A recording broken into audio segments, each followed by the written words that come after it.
যখন কোনো ব্যক্তির সঙ্গে কথা বলছো সেই সময় সঠিক আচার ব্যবহারকে প্রয়োগ করার দরকার আছে।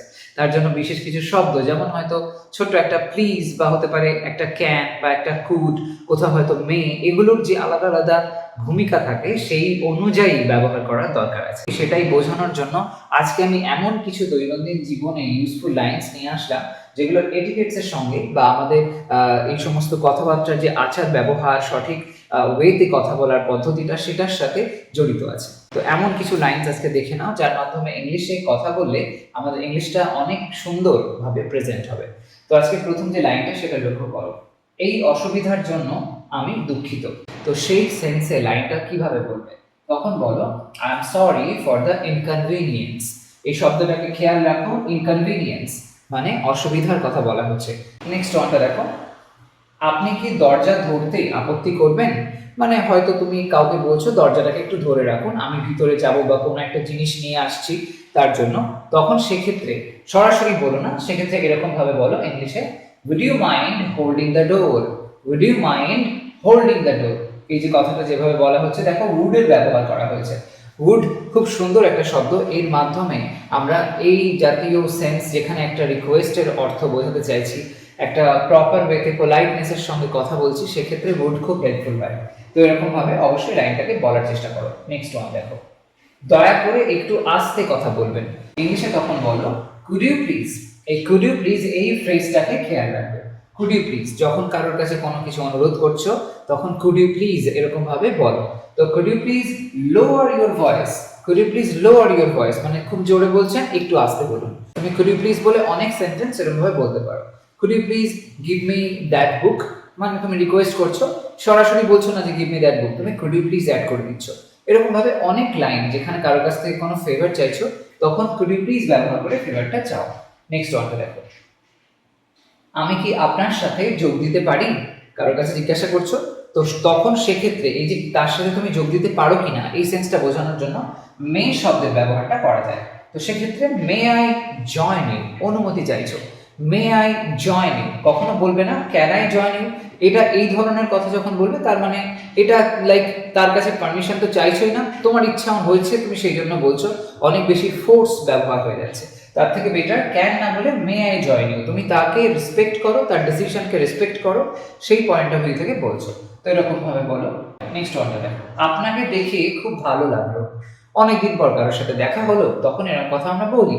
তো সেক্ষেত্রে এই লাইনটাকে ইংলিশে বলতে চাইলে বলো এরকম ভাবে, it's a pleasure to meet you. It's a pleasure to meet you. Pleasure অর্থাৎ আনন্দ, ভালো লাগা, এরকম সেন্সে আমরা এটা বলে থাকি। তো সেই সেন্সে it's a pleasure to meet you. Next ওয়ানটা দেখো, ক্ষমা করবেন, আমি সেটা শুনতে পাইনি। কেউ কিছু বলেছে তুমি খেয়াল করোনি, তো সেই সেন্সে এর ধরনের কথা আমরা যখন বলি ইংলিশে বলো পার্ডন মি। পার্ডন সরি সেন্সে ব্যবহার হয়। Pardon me, I didn't catch that. I didn't catch that. Catch মানে অ্যাকচুয়ালি আমরা জানি ধরা, কোনো বল ক্যাচ করি আমরা যেরকম। তো এখানে আই ডিডন্ট ক্যাচ দ্যাট মানে আপনি যে কথাটা বললেন সেটা আমি শুনতে পাইনি। এখানে ক্যাচ শব্দটা শোনা অর্থে ব্যবহার হয়েছে। মডার্ন ইংলিশে এরকম ভাবে আমরা খুব বলে থাকি। তো অবশ্যই এই লাইনটাকে ইউজ করো। নেক্সট ওয়ান, আপনার ধৈর্যের জন্য আমি কৃতজ্ঞ। আপনি যে এত ধৈর্য নিয়ে বসে আছেন বা শুনছেন আমার কথাগুলো, তার জন্য কৃতজ্ঞ। তো এই যে আপনার ধৈর্যের জন্য আমি কৃতজ্ঞ, এক্ষেত্রে ইংলিশে বলতে গেলে বলো আই অ্যাপ্রিসিয়েট। এই যে কৃতজ্ঞ, আমি তার ব্যবহারে যে কৃতজ্ঞতা ফিল করছি, এটা বোঝানোর জন্য অ্যাপ্রিসিয়েট টার্মটা খুব useful. I appreciate your patience. ধৈর্য, patience. Okay, I appreciate your patience. Next one, আমি কি তোমায় কিছুক্ষণের জন্য বিরক্ত করতে পারি?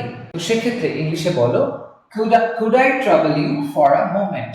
could, এখানে could এর ব্যবহারটা লক্ষ্য করো, এই could-টা কিন্তু past tense বোঝাচ্ছে না। could এখানে রিকোয়েস্টের সেন্সটাকে আনার জন্য ব্যবহার হয়েছে।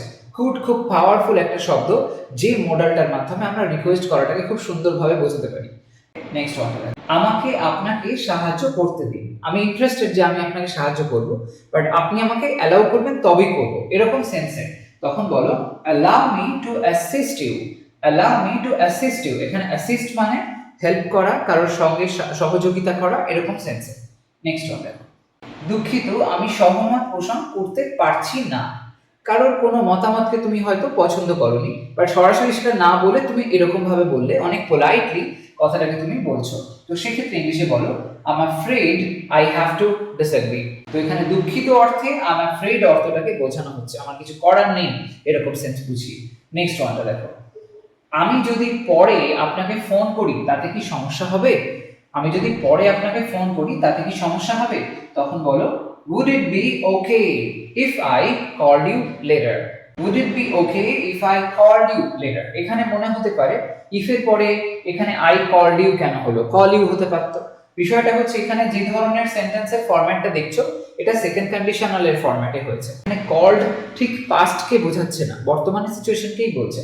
তো সেই ফরম্যাট অনুযায়ী এরকম ভাবে বলতে হবে would it be okay if I called you later? আমি যদি আপনাকে পরে ফোন করি তাহলে কি সমস্যা হচ্ছে, এরকম সেন্সে।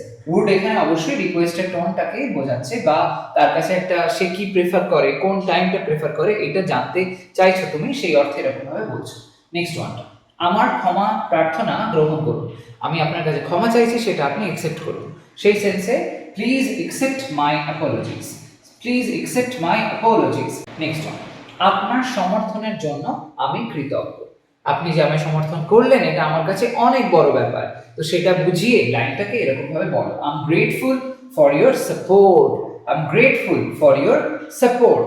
নেক্সট ওয়ান, আমার ব্যাঘাতের জন্য দয়া করে ক্ষমা করবেন। মানে কেউ হয়তো কোনো কাজ করছিল, কোনো কনভারসেশন চলছিল, তার মাঝখানে তুমি ঢুকে পড়েছো, অসুবিধা হয়েছে, তো তখন সেক্ষেত্রে সরাসরি নিজের পয়েন্টটা যেটা বলতে এসেছো বা করতে এসেছো সেটার সঙ্গে ইনভলভ না হয়ে তাকে আগে বলো এই কথাটা যে আমি যে আপনাদের কাজে ব্যাঘাত ঘটালাম তার জন্য আমায় ক্ষমা করবেন। তখন ইংলিশে কিভাবে বলবে, তখন বলো please excuse my interruption, please excuse my interruption. এখানে ইন্টারাপশন শব্দটা কাউকে ইন্টারাপ্ট করা, মানে তার কাজে আমরা যখন ব্যাঘাত ঘটাচ্ছি এরকম সেন্সে ইন্টারাপ্ট কথাটা ব্যবহার হয়, তো সেই সেন্সে এরকম ভাবে বলবে। নেক্সট ওয়ান, আপনি কি একটু বিরতি নিতে চাইবেন? অনেকক্ষণ ধরে কেউ কাজ করছে, তখন তুমি তাকে বলছো সে ব্রেক নিতে চায় কিনা, তো would you like to take a break, would you like to take a break। এখানে এই যে সেন্সটা, এখানে would এর ব্যবহারটা লক্ষ্য করো, আবারও একটা রিকোয়েস্টের সেন্স আসছে, এবং কাউকে যখন কোনো চয়েস দেওয়া হচ্ছে যে তুমি এই কাজটা করতে চাও কিনা, তোমার চয়েসের উপরে নির্ভর করছে এটা, তো সেই সেন্সে আমরা এরকম ভাবে বলি would you like to, এই এক্সপ্রেশনটাকে খেয়াল রেখো। অনেক কিছু বলার ক্ষেত্রে আমরা এরকম ভাবে কাউকে বলতে পারি। কাউকে যদি বলো যে আপনি একটু কি জল খেতে চাইবেন বা এক গ্লাস জল নিতে চাইবেন এরকম সেন্সে, তখন বলো would you like to have a glass of water, এরকম ভাবে বলতে পারো। ওকে, নেক্সট ওয়ানটা দেখো, আপনি কি দয়া করে আমাকে পথ দেখাবেন, এই সেন্সে, তখন বলো would you be so kind as to show me the way। এটাও আরো একটা এক্সপ্রেশন খেয়াল রেখো, would you be so kind, এই সেন্সটাকে মনে রাখবে, would you be so kind as to show me the way, রাস্তাটা দেখাতে। ওকে, দেখাতে তিনি পারবেন কিনা সেই নিয়ে তুমি তাকে জানতে চাইছো, রিকোয়েস্ট করছো। নেক্সট ওয়ান, আমি আশা করি আমি আপনাকে বিরক্ত করছি না, আমি আশা করি আমি আপনাকে বিরক্ত করছি না, তখন বলো আই হোপ, আমি আশা করি I am not disturbing you, I am not disturbing you. Next one, যে কোনো সময় আমার সাথে যোগাযোগ করতে দ্বিধা করবেন না। যখনই প্রবলেম হলো, কোনো কনফিউশন হচ্ছে, আমার সাথে যোগাযোগ করুন। সেই সেন্সে বলো please feel free to contact me any time. এই ফিল ফ্রি টার্মটাকে খেয়াল রেখো, যখন এরকম কাউকে বলবে যে তোমার যেরকম মনে হয় নির্দ্বিধায় করো, এরকম সেন্সে দ্বিধাহীন অর্থে ফিল ফ্রি বলবে। তো please feel free to contact me any time. Next one, আপনার সাথে কাজ করে খুব ভালো লেগেছে, আপনার সাথে কাজ করে খুব ভালো লেগেছে, তো it's been a pleasure working with you, it's been a pleasure working with you. খেয়াল রাখবে ওয়ার্কিং বলতে হবে, যেহেতু কাজটা চলেছিল একটা টাইম ধরে, সেই সেন্সটাকে বুঝিয়ে, তাই জন্য it's been a pleasure working with you. Next one, আমি আবার আপনাকে দেখার অপেক্ষায় থাকবো, নেক্সট টাইম আবার কোনো সময় আমরা মিট করব এরকম অর্থে। তো আই লুক ফরওয়ার্ড, অপেক্ষায় থাকবো, আই লুক ফরওয়ার্ড এরকম সেন্সে, টু কিসের জন্য, আপনার সঙ্গে দেখা হওয়ার জন্য, তো seeing you again. Okay, I look forward to seeing you again. Next one, আমি কি আপনার জন্য কিছু করতে পারি, তো সেই ক্ষেত্রে খুব সিম্পলি বলতে পারি is there anything I can do for you, এমন কি কিছু আছে যেটা আমি আপনার জন্য করতে পারি, is there anything I can do for you. Next one, যদি আমি জানালা খুলে দিই তাতে কি আপনার আপত্তি আছে, যদি আমি জানলা খুলে দিই, এখানে দেখো আবার একবার ইফ ক্লজ বা বলতে পারি কন্ডিশনাল সেন্টেন্স আসছে, তো তো সেই সেন্সে would you mind if I open the window, ঠিক আগেরই মতন ফরম্যাট এখানে এসছে। উড ইউ মাইন্ড, তো এখানে উড ইউ মাইন্ড একটা ফ্রেজ হিসেবেও ব্যবহার হয় বা এক্সপ্রেশন হিসেবে। তো would you mind if I open the door, আমি যদি খুলে দিই জানলাটা, তো এখানেও কিন্তু বর্তমানের পয়েন্টটাকেই বললো, অতীতকে বোঝালো না। সেকেন্ড কন্ডিশনালের ফরম্যাট অনুযায়ী এটা হয়েছে। নেক্সট ওয়ান, আপনি কি প্রথমে যেতে চান, আপনি কি প্রথমে যেতে চান, তো এই অর্থে would you like to go first, choice দেয়া হলো। would you like to এর মাধ্যমে চয়েস দেয়া হলো। আমি কি আপনাকে কিছু সাহায্য করতে পারি, রিকোয়েস্ট করা হচ্ছে, তো could I offer you some assistance, could I offer you এরকম ভাবে বললে তখন অ্যাকচুয়ালি তুমি রিকোয়েস্ট করছো, কিন্তু যদি আমরা বোঝার চেষ্টা করি তাহলে রিকোয়েস্টের মধ্যে রয়েছে একটা পারমিশনের অর্থ লুকানো। তুমি সরাসরি তাকে বলছো না যে তুমি রিকোয়েস্ট করতে চাইছো, তার কাছেও যেন পারমিশন চাইছো যে সে যেন সুযোগটা দেয় তুমি তাকে হেল্প করতে পারো। তো সেই জন্য এরকম ভাবে বলবে could I offer you some assistance। খুব সুন্দর ফ্রেজ, খেয়াল রেখো এই ফ্রেজ বা এক্সপ্রেশন এগুলোকে ইউজ করে তোমরা বিভিন্ন কথা বলতে পারো।